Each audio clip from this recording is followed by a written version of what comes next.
السلام عليكم ورحمة الله وبركاته. نحمده ونصلي على رسوله الكريم. أما بعد، لقد كان لكم في رسول الله أسوة حسنة. اللہ کے رسول محمد صلی اللہ علیہ وسلم کی سیرت کوئی قصہ یا کہانی نہیں ہے اور نہ ہی کسی فرد کی داستان ہے، بلکہ وہ فی الحقیقت ایک ایسی عظیم اور پاکیزہ انقلاب کی کہانی ہے جس کی مثال تاریخ انسانی میں نہیں ملتی. اس مبارک انقلاب کے اساس کے لیے کلمات توحید لا الہ الا اللہ محمد رسول اللہ پر ہے، جیسے کہ ارشاد باری تعالیٰ ہے أَلَمْ تَرَ كَيْفَ ضَرَبَ اللَّهُ مَثَلًا كَلِمَةً طَيِّبَةً كَشَجَرَةٍ طَيِّبَةٍ أَصْلُهَا ثَابِتٌ وَفَرْعُهَا فِي السَّمَاءِ. اس مبارک پودے سے اوپر ظہور میں آئے جس سے چمن انسانیت مہک اٹھا. اس مبارک انقلاب کے حیرت انگیز پہلوں میں سے ایک بھی ہے. جس کسی نے آپ کی بات کو قبول کیا اس کی ساری زندگی بدل گئی. اس کے سوچ، اس کے خیالات، اس کے جذبات، اس کے دلچسپیاں، اس کے اخلاقی معیار، اس کے دوستیاں، دشمنیاں اور اخلاقی معیار ہر چیز بدل گئی. چور اور ڈاکو آئے، لوگوں کے اموال کے نگہبان بن گئے. زانی آئے اور وہ دوسروں کے عظمتوں کے رکھوالے بن گئے. سود کھانے والے آئے اور وہ اپنے کمائیاں اللہ کے دین کے خدمت میں لٹانے لگ گئے. تکبر کے مجسمے آئے اور پل بھر میں دنیا نے دیکھا کہ وہ اپنے خواہشوں کو رونٹتے ہوئے ایک اعلیٰ نظم العین کی طرف لگ گئے. جاہل آئے، انہوں نے آسمان علم پر ایسے تمنے ڈالے کہ دنیا حیرت زدہ رہ گئی. اس مبارک انقلاب کے ان رضاکار سپاہیوں میں ایسے جذبہ اور اطاعت بے مثال تھا کہ حالت نماز میں تحویل قبلہ کا حکم ملا تو انہوں نے اپنا رخ فوراً بیت المقدس سے کعبے کی طرف لے لیا. ان کے لیے شراب حرام کی گئی تو انہوں نے ان کے منہ سے لگے ہوئے پیالے تک پھینک دیے.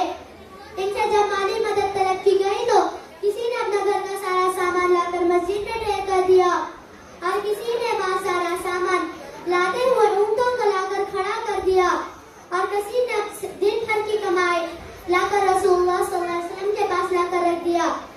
آخر میں اللہ تعالیٰ سے یہ دعا کرتی ہوں کہ ہم سب کو اللہ تعالیٰ سیرت رسول کو اپنانے کی توفیق عطا فرمائے. آمین. وآخر دعوانا ان الحمد للہ رب العالمین. Jazakallah khair. That was Umme Hajira Konen. Next we have Alia Malik on stage. Meanwhile, requesting Ayman Mariam to get ready for the next event. Now we have Alia Malik.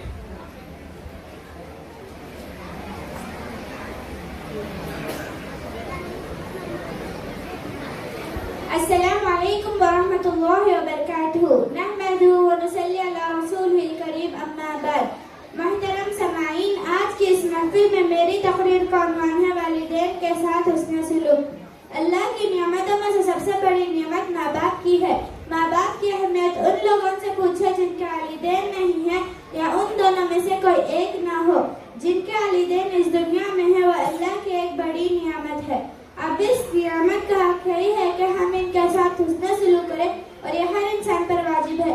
جیسے کہ اللہ تعالیٰ نے فرمایا وَإِذْ أَخَذْنَا مِيثَاقَ بَنِي إِسْرَائِيلَ لَا تَعْبُدُونَ إِلَّا اللَّهَ وَبِالْوَالِدَيْنِ إِحْسَانًا.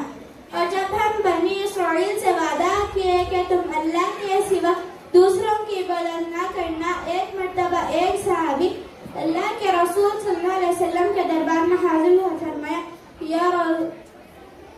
یا رسول اللہ میں جہاد کرنا چاہتا ہوں. تو اللہ کے رسول صلی اللہ علیہ وسلم فرماتے ہیں کیا تمہارے والدین زندہ ہے؟ تو صحابی کہتے ہیں جی ہاں میرے والدین زندہ ہے. تو اللہ کے رسول صلی اللہ علیہ وسلم کہتے ہیں جاؤ ان کی خدمت کرو، یہی تمہارا جہاد ہے. ماں باپ کے ساتھ حسن سلوک کرنے کی توفیق اس سے بڑھ کر کیا ہو سکتی ہے کہ ان کو اف تک کہنے سے منع فرمایا ہے. اللہ تعالیٰ نے فرمایا فلا تقولوا لهما اف. ہم میں سے بہت سے ایسے لوگ ہوں گے جو ماں باپ کو گالن دیتے ہوں گے، ان سے زور سے بات کرتے ہوں گے. یہ بہت بڑا گناہ ہے، اس سے بچنا چاہیے. حد تو یہ ہے کہ بعض حضرات ان کو مارتے بھی ہیں. نعوذ باللہ. وہ ماں باپ جو بچپن سے لے کر شعور کی حالت تک تمام تکلیفوں کو برداشت کر کے ان کو بڑا کرتے ہیں. اس دنیا میں ماں باپ کے علاوہ ہمارا بڑھ کر کوئی نہیں. عبداللہ بن عمر رضی اللہ عنہ سے روایت ہے کہ رسول صلی اللہ علیہ وسلم فرماتے ہیں رضا ربی فی رضا الوالدین وسخطہ فی سخطہما. ماں باپ کی رضامندی میں اللہ کی رضامندی اور ماں باپ کی ناراضگی میں اللہ کی ناراضگی ہے. آخر میں اللہ تعالیٰ سے دعا ہے کہ اللہ سبحانہ و تعالیٰ ہم کو ماں باپ کے ساتھ حسن سلوک کرنے کی توفیق عطا فرمائے. آمین. السلام علیکم ورحمۃ اللہ وبرکاتہ.